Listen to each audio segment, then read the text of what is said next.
O senador Rogério Marinho anunciou pelas redes sociais que o Tribunal de Contas da União abriu uma investigação a partir de denúncia feita por ele sobre irregularidades em uma licitação na Secretaria de Comunicação do governo Lula, em que os vencedores da licitação eram conhecidos antes mesmo da abertura das propostas. O senador disse: o TCU expôs graves irregularidades na licitação milionária da Secom e agora a Polícia Federal precisa cumprir seu papel de investigar com seriedade.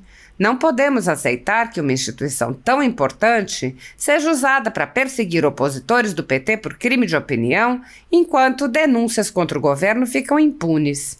Rogério Marinho lembrou: esse tipo de prática, infelizmente, foi muito comum nos governos anteriores do PT. O senador afirmou: nós esperamos que a Polícia Federal, que sempre foi uma instituição importante e respeitada, faça e cumpra o seu dever de investigar os corruptos, aqueles que desviam recursos públicos, aqueles que assaltam a nação brasileira. O senador lamentou a desmoralização da instituição, dizendo: eu acho que toda a sociedade está assistindo com muito constrangimento à instrumentalização da Polícia Federal, que tem sido hoje uma arma para perseguir parlamentares que têm usado a tribuna para denunciar maus feitos, tem sido uma arma para perseguir pessoas por crime de opinião.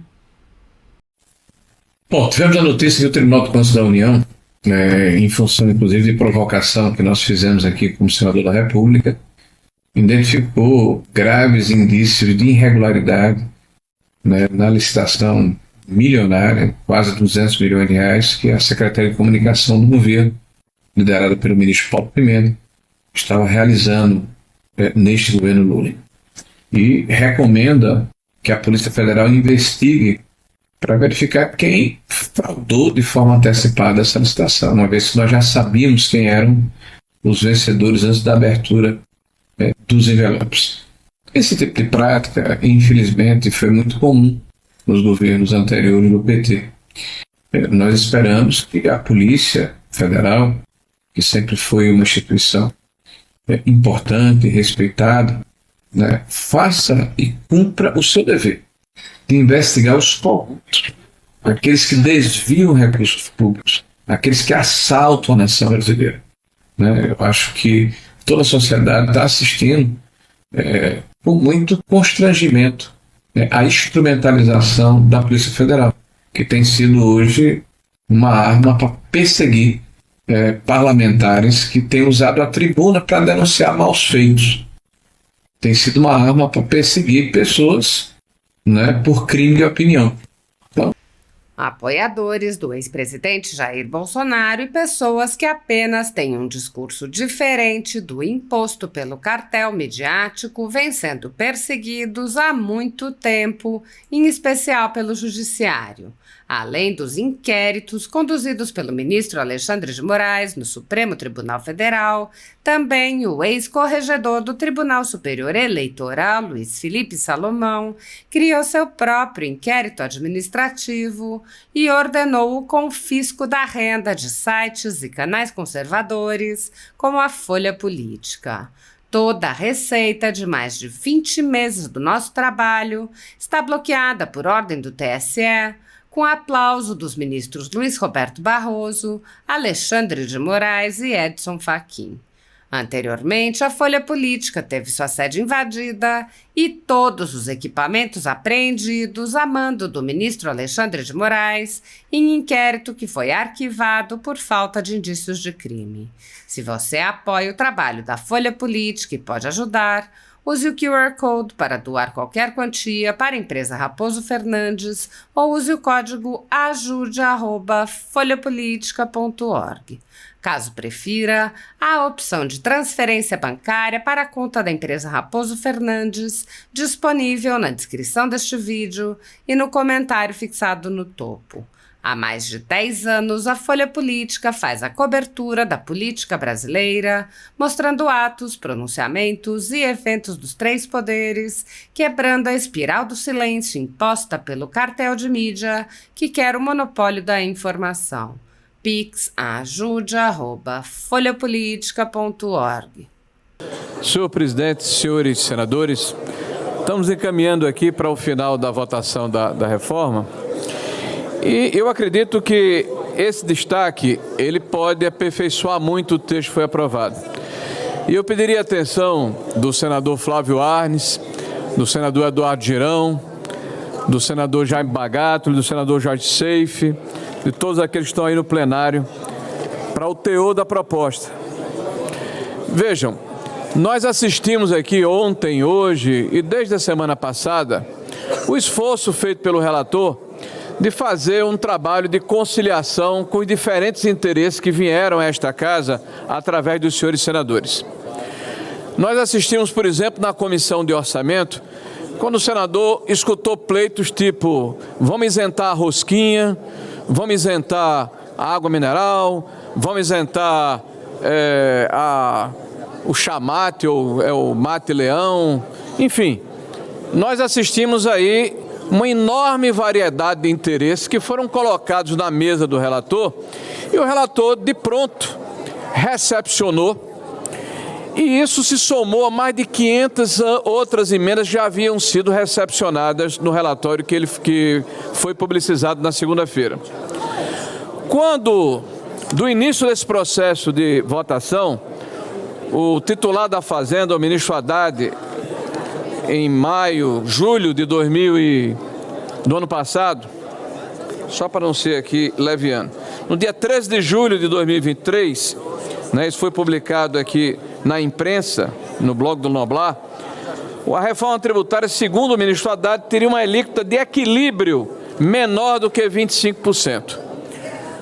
Explicando aos senhores aqui de uma forma mais didática, o que é que o ministro estava dizendo? Que todos aqueles setores que não vão ser excepcionalizados, porque não tiveram a capacidade de gritar mais alto ou de se organizar num lobby mais eficiente, esses serão impactados com uma carga, uma alíquota de pelo menos 25%. Isso nos primórdios do início desta votação. O tempo passou. Após as alterações ocorridas na Câmara, isso foi para 26,5%, em seguida para 28%. E agora nós estamos aqui nesse momento, depois de quase 600 emendas que foram recepcionadas. Eu vou fazer aqui uma projeção grosseira.